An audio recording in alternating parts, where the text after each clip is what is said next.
أعوذ بالله من الشيطان الرجيم. بسم الله الرحمن الرحيم.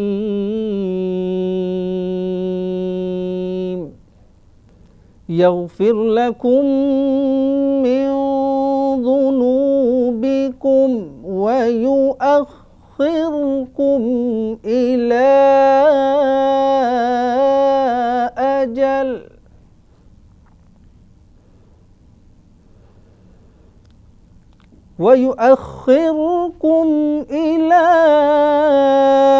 أجل مسمى إن أجل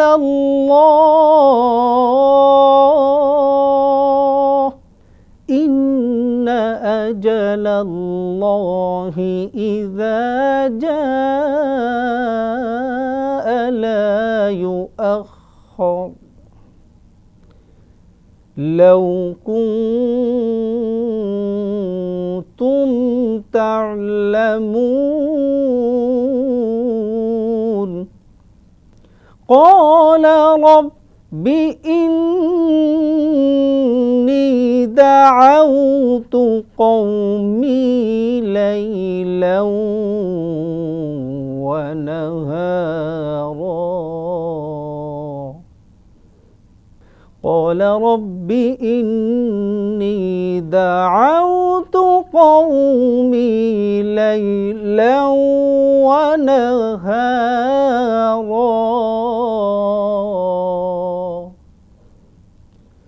صدق الله العظيم.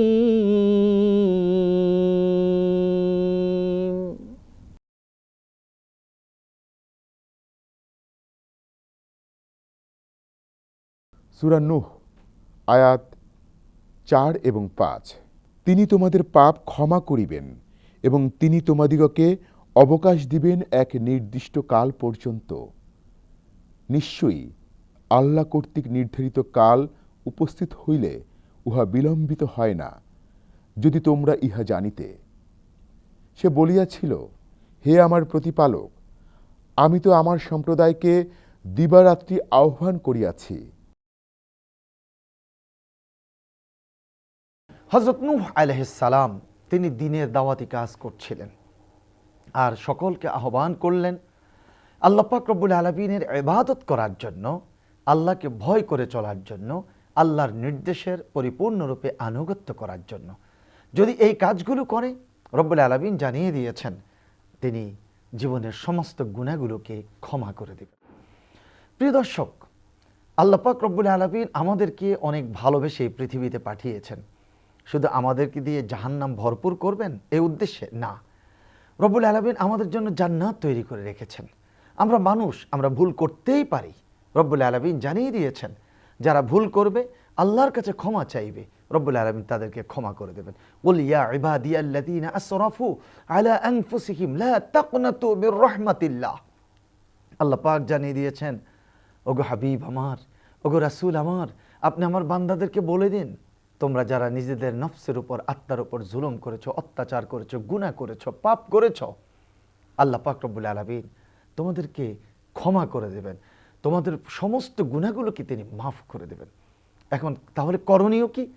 করণীয় হচ্ছে আমরা রব্বুল আলামিনের কাছে ক্ষমা চাইতে হবে। আত্তাইবু মিনাজ যামবি কামান লা যামবা লাহু। যেই ব্যক্তি আল্লাহর কাছে তওবা করবে তার উদাহরণ হচ্ছে ওই ব্যক্তির মতো যার কোনো গুনাহ নেই।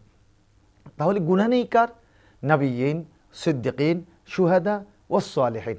আর গুনাহ নেই কার? নবজাতক শিশু। সুবহানাল্লাহ, কি চমৎকার কথা। আত্তাইবু মিনাজ যামবি কামান লা যামবা লাহু। বনি আদমের ভুল ত্রুটি থাকবেই, কিন্তু খৈরুল খাত্তাইনা তাওয়াবুন, যারা ভুল ত্রুটি করে কিন্তু আল্লাহর কাছে তওবা করে, এই বনি আদম সন্তানেরা হচ্ছে ভালো মানুষ। এর পরবর্তীতে রব্বুল আলামিন জানিয়ে দিয়েছেন মৃত্যুর সংবাদ। তোমাদেরকে কিছুদিন অবকাশ দেওয়া হবে, এরপর তোমাদের জন্য মৃত্যুর নির্ধারিত সময় চলে আসবে। অন্যত্র কোরআনুল কারীমে আল্লাহ পাক জানিয়ে দিয়েছেন, আইনামা তাকুনু ইউদরিকুমুল মাউত ওয়ালাউ কুনতুম ফি বুরুজিম মুশাইয়াদা। তুমি যদি সুদৃঢ় দুর্গের মধ্যে গিয়েও পলায়ন করো, অবস্থান গ্রহণ করো, মালাকাল মাউত তোমার সাথে সেখানেও মোলাকাত করবে, সাক্ষাৎ করবেই। মৃত্যুর ফেরেশতার হাত থেকে আমাদের কাহারও কোনো রক্ষা নেই। কুল ইন্নাল মাউতাল্লাযী তাফিররুনা মিনহু ফাইন্নাহু মুলাকীকুম সুম্মা তুরাদ্দুনা ইলা আলিমিল গায়বি ওয়াশ শাহাদা ফায়ুনাব্বিউকুম বিমা কুনতুম তা'মালুন। হে রাসূল সাল্লাল্লাহু আলাইহি ওয়াসাল্লাম, আপনি বলে দিন, তোমরা যে মৃত্যু থেকে পলায়ন করে বেড়াচ্ছ, সেই মৃত্যু তোমাদের সাথে সাক্ষাৎ করবেই। এরপর তোমাদেরকে ওই রব্বুল আলামিনের দিকে ফিরিয়ে দিবেন, যে রব্বুল আলামিন তোমাদের প্রকাশ্য এবং গোপন সব কিছু সম্পর্কে জানেন। আর যখন পুনরুত্থান দিবসে তোমরা উঠবে, হাসরের ময়দানে হাজির হবে, তোমরা যা কিছু করেছো সব কিছু তোমাদেরকে জানিয়ে দেওয়া হবে। রব্বুল আলামিনের দৃষ্টি আমরা কেউ ফাঁকি দিতে পারবো না।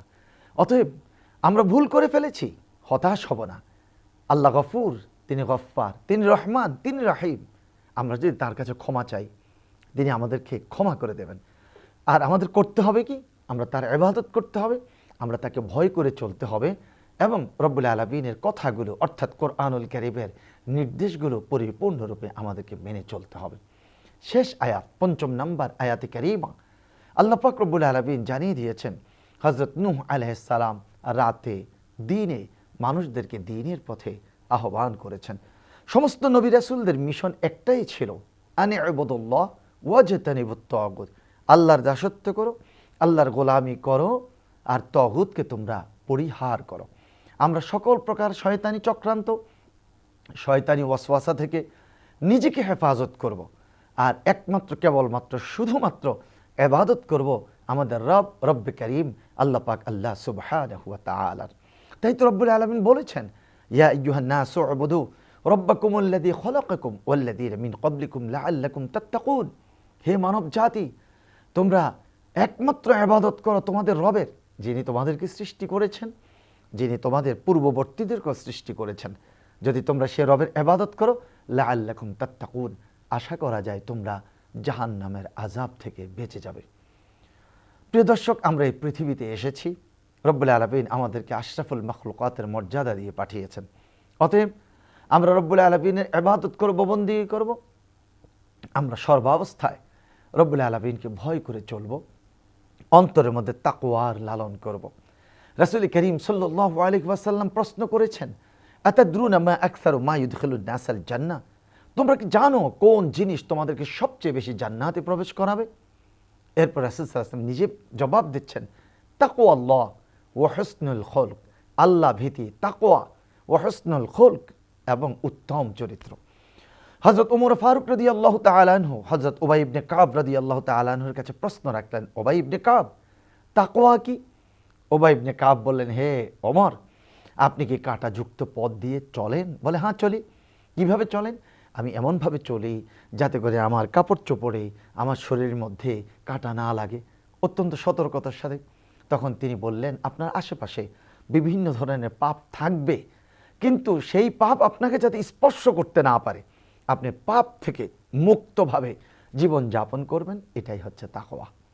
আসুন প্রিয় দর্শক, আজকের এই দুটো আয়াতে কারিমা থেকে আমরা শিক্ষা গ্রহণ করি, আমরা আল্লাহকে ভয় করে চলি, রব্বুল আলামিনের কাছে তাওবা করি, ইস্তেগফার করি, রব্বুল আলামিন আমাদেরকে ক্ষমা করে দেবেন। আমরা এই পৃথিবীতে কেউ থাকবো না, মৃত্যুর জন্য আমরা সদা সর্বদা প্রস্তুত থাকব ইনশাআল্লাহ। আমরা দ্বীনের পথে আছি, আমরা অন্যকেও দ্বীনের পথে, কোরআনের পথে, রাসূল করিম সাল্লাল্লাহু আলাইহি ওয়াসাল্লামের সুন্নাহর পথে চলার জন্য আহ্বান করব ইনশাআল্লাহ।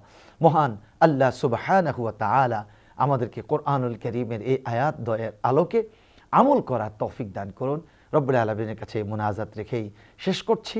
মা আসসালাম, আসসালামু আলাইকুম ওয়া রাহমাতুল্লাহি ওয়া বারাকাতুহু।